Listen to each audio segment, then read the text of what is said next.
Assalamualaikum warahmatullahi wabarakatuh. Apa kabar sobat Softer semuanya? Semoga kalian semua dalam keadaan sehat jasmani dan rohani, tidak kekurangan satu apapun. Mudik pulang kampung.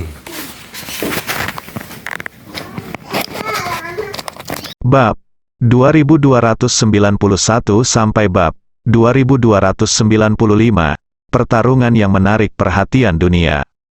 Begitu lebih dari 20 orang kuat yang belum pernah muncul sebelumnya muncul, semua orang terkejut. Kuat, sangat kuat, tidak lebih buruk dari yang kuat di daftar dewa. Seru, tidak ada yang menyangka bahwa begitu banyak orang kuat tiba-tiba muncul untuk menantang orang nomor satu di daftar dewa. Mereka mungkin juga ingin menjadi terkenal sekarang, dan cara terbaik untuk menjadi terkenal adalah dengan menantang daftar paling otoritatif di era ini.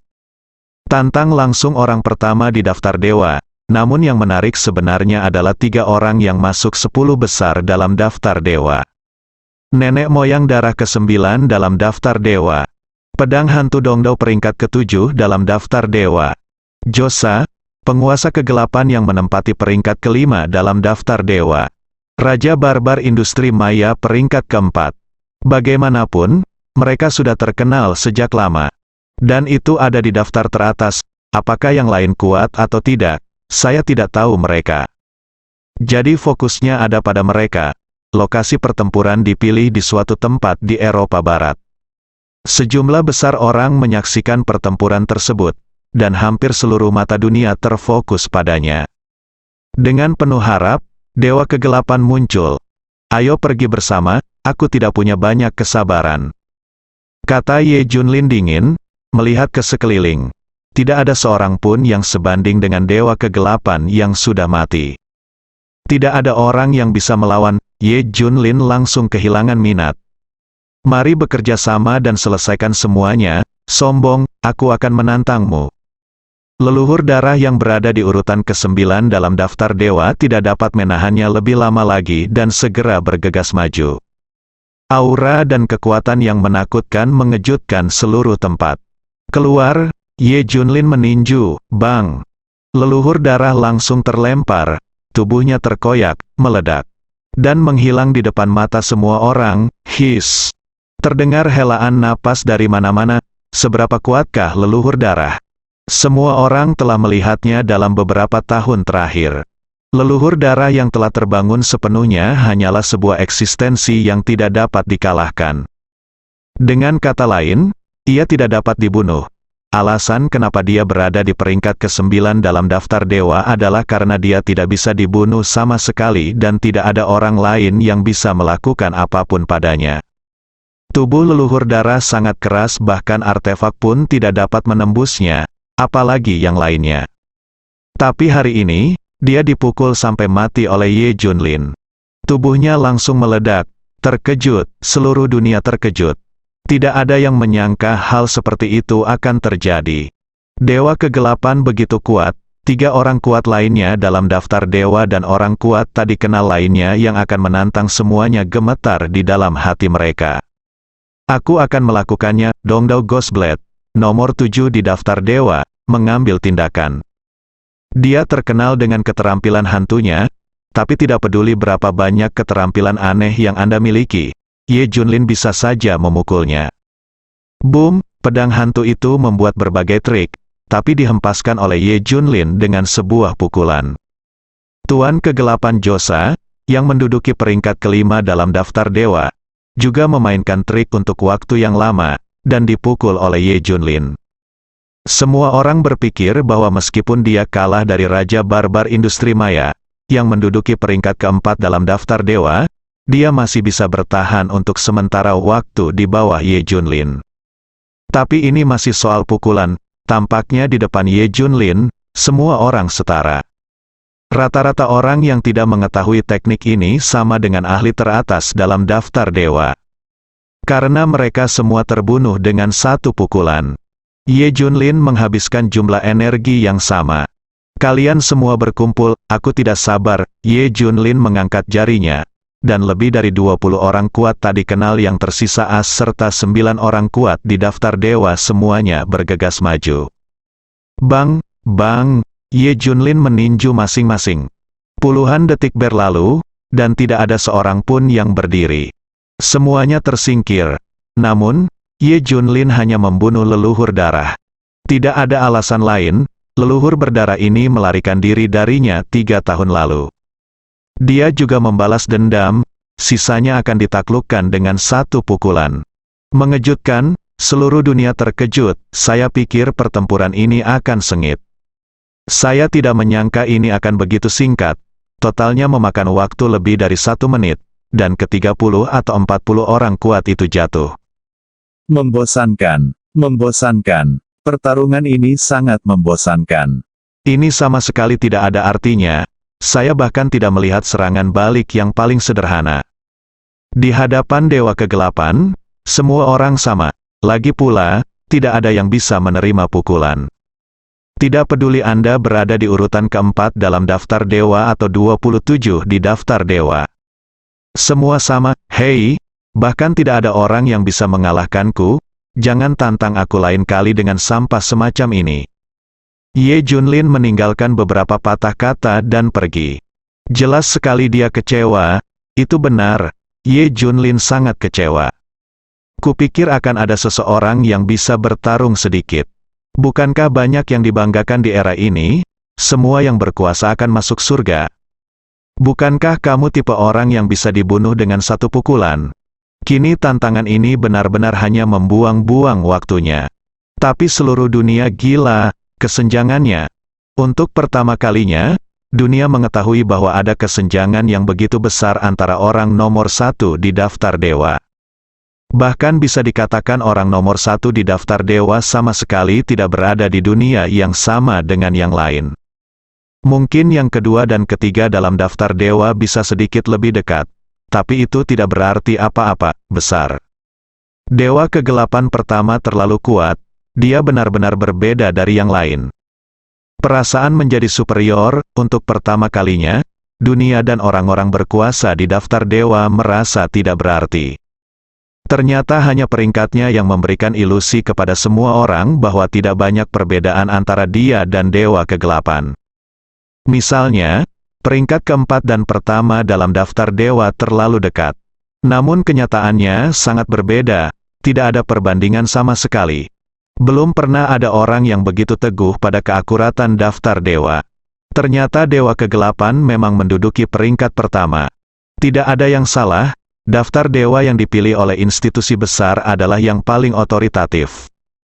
Tidak ada kekurangan apapun, sejak saat itu, kepercayaan semua orang terhadap daftar ilahi menjadi lebih besar dari sebelumnya. Tidak akan ada keraguan lagi, Anda hanya mengetahui kekuatan sebenarnya berdasarkan peringkat Anda. Saya tidak akan pernah mengambil tantangan level lain untuk membuktikan diri. Itu membosankan dan bodoh. Daftar Tuhan adalah otoritasnya. Yang manapun yang Anda ranking adalah yang pertama. Tidak ada yang akan ragu lagi. Apakah menurutmu, apakah Dewa Kegelapan berada pada level yang sama dengan orang yang mematahkan pedang surgawi dengan 2 jari? Seseorang mengajukan pertanyaan yang menakutkan dan berani. Itu tidak mungkin, masih ada celah, tapi mungkin memiliki kekuatan untuk bertarung, mereka berasal dari dunia yang sama. Iya, Dewa Kegelapan jelas bukan tandingan siapapun, tapi setidaknya mereka berada di level yang sama seperti dia. Pertarungan Dewa Kegelapan mengejutkan dunia. Hasilnya, daftar dewa tidak berubah sama sekali. Dewa Kegelapan masih berada di posisi pertama, tidak mungkin. Tidak mungkin. Apakah ada yang benar-benar mempertanyakan otoritas daftar dewa? Apakah mereka benar-benar akan menantang orang nomor 1 di daftar dewa? Marsekal Tians mencibir.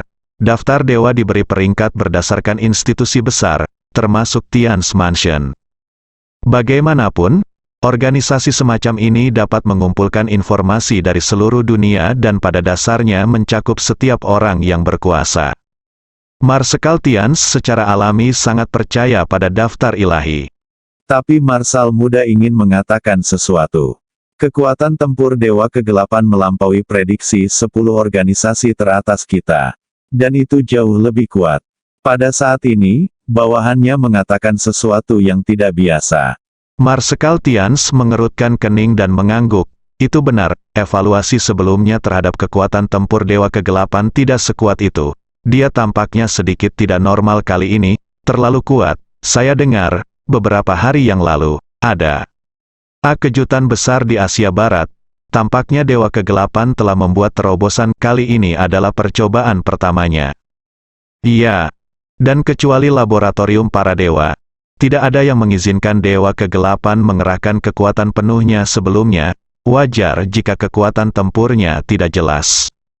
Yang lain menganalisisnya satu demi satu.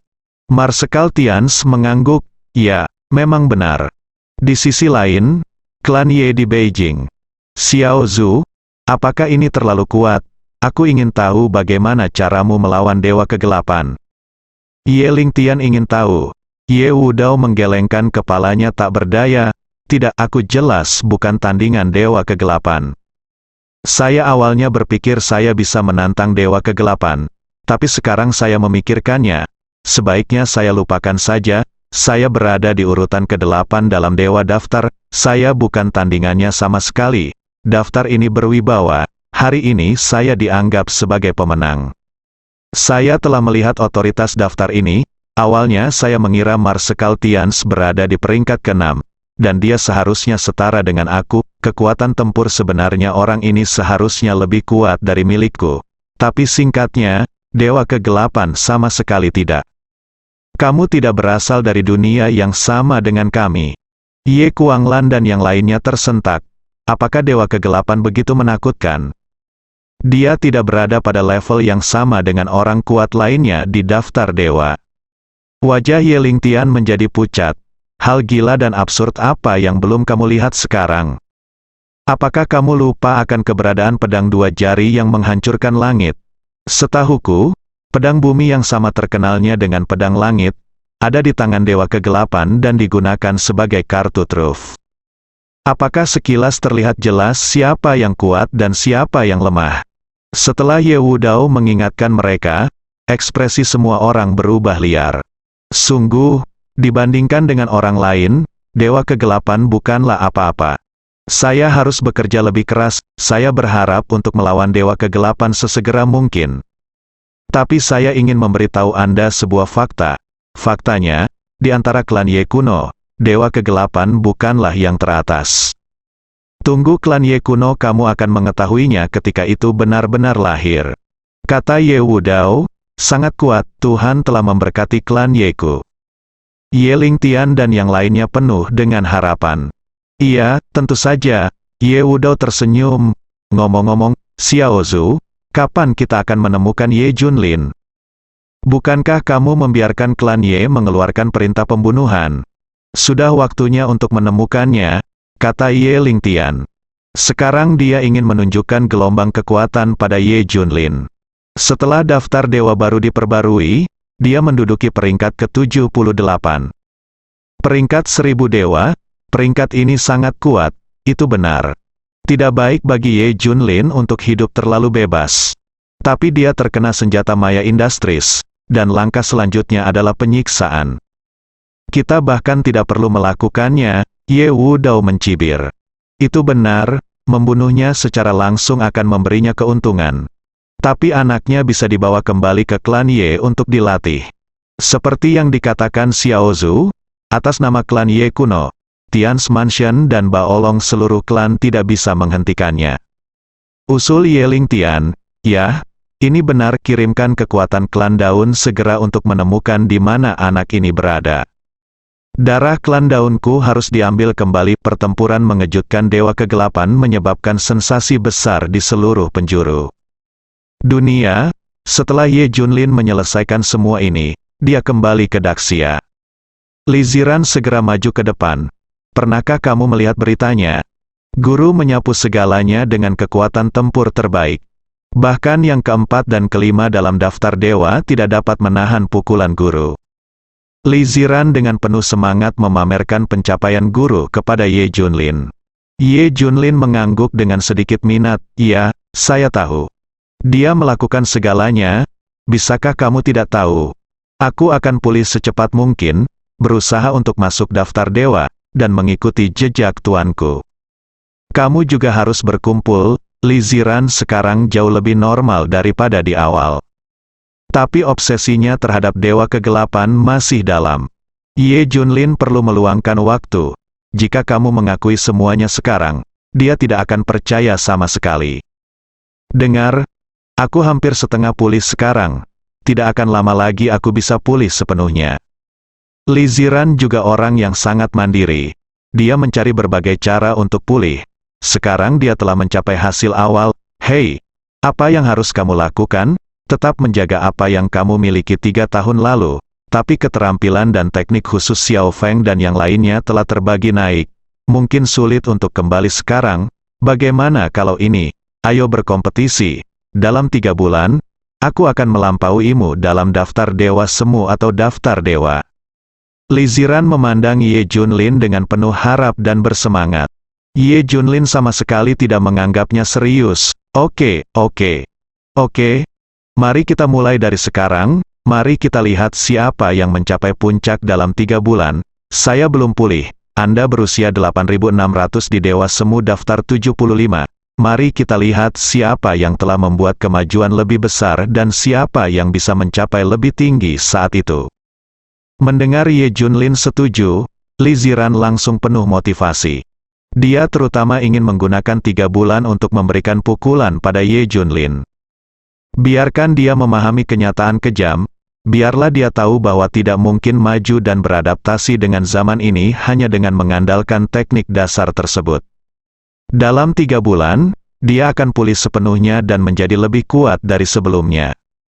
Dia secara konservatif memperkirakan bahwa dalam 3 bulan, dia setidaknya akan berada di posisi 30 teratas dalam daftar dewa.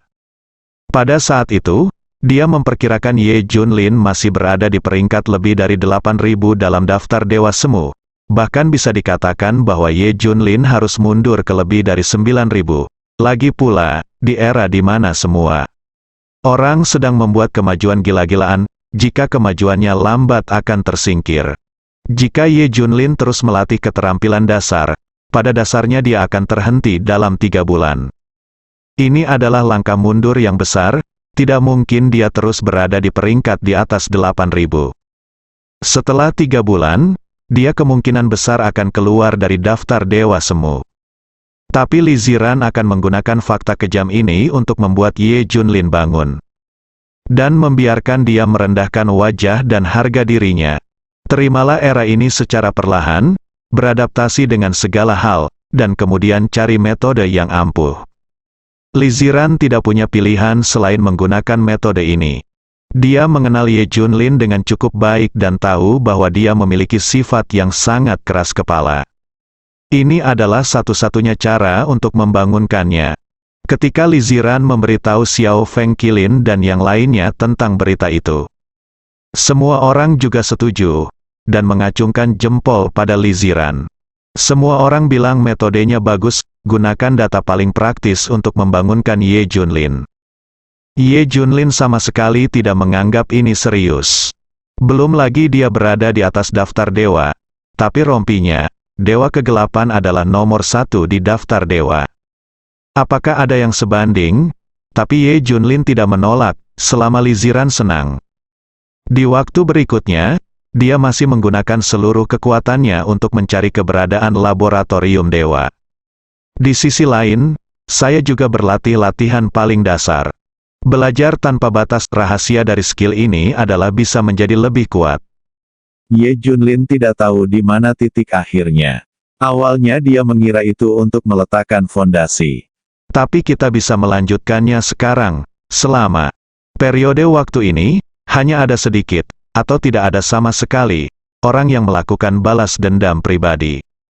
Lagi pula, ada begitu banyak orang berkuasa di daftar dewa yang melindunginya. Jika Anda tidak memiliki kekuatan absolut untuk menghancurkan Xiao Feng dan orang kuat lainnya di daftar dewa, Anda tidak akan berani menyentuh Ye Junlin. Di sisi lain, banyak orang menunggu elemen khusus senjata industri maya di Ye Junlin keluar. Tapi tidak pernah, Ye Junlin selalu baik-baik saja. Hal ini membuat semua orang sangat bingung. Tidak ada yang bisa selamat setelah terkena senjata Mayan Industries. Terlebih lagi, 1 bulan telah berlalu. Ye Junlin masih baik-baik saja. Tidak hanya dunia luar yang penasaran, tapi Suzaku dan yang lainnya juga penasaran. Tidak ada sama sekali, bagaimana ini bisa terjadi? Bukankah ini buruk? Tapi mereka menemukan jawabannya sendiri. Itulah kemajuan farmasi industri Kunlun, yang dapat sepenuhnya menekan timbulnya unsur-unsur untuk saat ini. Dari beberapa hari terakhir, meningkat menjadi sebulan atau bahkan lebih lama. Semua orang memahami bahwa farmasi industri Kunlun mendominasi. Dia telah membantu Ye Junlin tetap hidup dan mencegah kondisinya bertambah buruk. Keluarga Ye dan musuh Ye Junlin sangat tidak senang setelah mendengar ini. Mereka masih menunggu untuk melihat penampilan Ye Junlin yang menyedihkan. Tapi dia ditekan oleh obatnya. Ini tidak bisa terus seperti ini, menurutku kita harus menghancurkan semua ramuan ini. Ye Wudao mencibir, metode ini bisa dilakukan. Ye Lingtian dan yang lainnya setuju. Kantor pusat industri Kunlun. Zhou Nanyan dan asistennya keluar membawa 4 kotak kata sandi. Ini adalah kumpulan obat baru yang dikembangkan untuk Ye Junlin oleh tim eksperimental Suzaku dan industri Kunlun. Sangat berharga, itu juga sangat mahal. Semua sumber daya obat yang paling berharga digunakan. Tidak ada yang bertahan, saat ini hanya ini yang diproduksi. Dalam pandangan Zukue, obat-obatan ini digunakan untuk memperpanjang hidup Ye Junlin. Tidak bisa berhenti selama sehari, karena siklus produksinya sangat panjang, memakan waktu hampir 15 hari. Sekalipun kecepatannya sekarang cepat dan kita bergegas perlahan, itu masih membutuhkan waktu lebih dari 10 hari. Oleh karena itu, produksi harus dilakukan setiap saat. Mereka benar-benar bekerja keras untuk mengembangkan dan memproduksi ramuan dengan segala cara. Setelah Zhou Nanyan dan yang lainnya mendapatkan ramuan baru, mereka segera pergi mencari Ye Junlin. Tidak lama setelah meninggalkan pangkalan industri Kunlun, sekelompok orang muncul. Masing-masing kelompok memakai masker. Zhou Nanyan dan yang lainnya dikepung. "Berikan kami kotak di tanganmu dan pergi," kata pria bertopeng terkemuka itu dengan dingin. "Tidak, saya tidak bisa memberikan kotak ini kepada Anda." Zhou Nanyan melihat sekeliling dengan waspada, sambil mencoba mengirimkan sinyal bahaya secara diam-diam. Sekarang mereka menganggap kumpulan ramuan ini lebih penting daripada nyawa mereka. "Aku tidak akan memberikannya kepadamu, bahkan jika aku mati. Kamu lari kembali dengan ramuan itu, aku akan menghentikan mereka." Zhou Nanyan diam-diam mengirimkan sinyal kepada yang lain. "Ambil tindakan saja, jangan beri mereka kesempatan." Kelompok pria bertopeng ini langsung mengambil tindakan. Mencoba mencuri ramuan itu dengan paksa, Zhou Nanyan dan yang lainnya menolak dengan keras. Tapi kelompok pria bertopeng di depan mereka terlalu kuat, jauh melampaui mereka. Tidak, mereka semua adalah orang-orang kuat di daftar dewa. Zhou Nanyan bereaksi, tetapi saat ini sudah terlambat. Semua kotak obat di tangan mereka direnggut. Setelah pria bertopeng tersebut mendapatkan kotak ramuan tersebut, mereka tidak mengambilnya dan langsung memecahnya menjadi beberapa bagian. Semua ramuannya dihancurkan, bahkan tidak ada satu tabung pun ramuan yang tersisa. Semua hancur, kelompok orang ini bergerak cepat. Setelah menghancurkan ramuannya, mereka segera pergi dan menghilang tanpa jejak dalam sekejap. Mereka benar-benar datang untuk mengambil ramuannya. Setelah menghancurkan ramuan itu, segera ditarik. Boom, wajah Zhou Nanyan menjadi pucat, dan kepalanya hampir meledak. Plop, dia duduk di tanah, tercengang. Semua orang sama, berdiri di sana seperti zombie. Semua orang tercengang saat melihat ramuan itu pecah di mana-mana. Pecahan ini bukanlah ramuan, harapan yang hancur ini. Inilah nasib Ye Junlin. Zhou Nanyan duduk terpuruk di tanah dan tidak bereaksi untuk waktu yang lama. Sampai Zukue dan yang lainnya tiba, Zhou Nanyan masih duduk di tanah. "Bagaimana? Kamu tidak terluka kan? Kamu baik-baik saja?" Hal pertama yang ditanyakan Suzaku dan yang lainnya adalah kondisi Zhou Nanyan dan yang lainnya. "Suster Suzaku, kami baik-baik saja. Hanya terluka ringan. Tapi semua ramuan dihancurkan oleh mereka, tidak ada sedikit pun yang tersisa." Zhou Nanian memeluk Suzaku dan langsung menangis. Semua ramuannya habis. Ta. Qilin, Qinglong dan yang lainnya terhuyung dan hampir jatuh ke tanah. Bai Hu, Xuanwu dan lainnya berkeringat dingin, ramuannya hilang. Itu artinya harapan Ye Junlin hilang. Tanpa efek penghambatan obat, luka fisik Ye Junlin akan segera terjadi. Selama ini unsur senjata industri maya di tubuh Ye Junlin belum pernah muncul. Tidak ada yang tahu seberapa serius serangan yang akan terjadi jika elemen tersebut tidak memiliki efek penghambatan. Apakah serangannya ringan atau langsung berakibat fatal? Tidak ada yang tahu. Dan ini belum pernah terjadi sebelumnya. Begitu hal itu terjadi, semua orang takut. Tidak ada perkiraan sama sekali. Ada kemungkinan bahwa penekanan jangka panjang telah menyebabkan unsur-unsur tersebut menyebar ke seluruh tubuh, membuat serangan menjadi lebih mengerikan. Ramuannya hilang. Kalau begitu, bukankah bosnya dalam bahaya? Bersambung.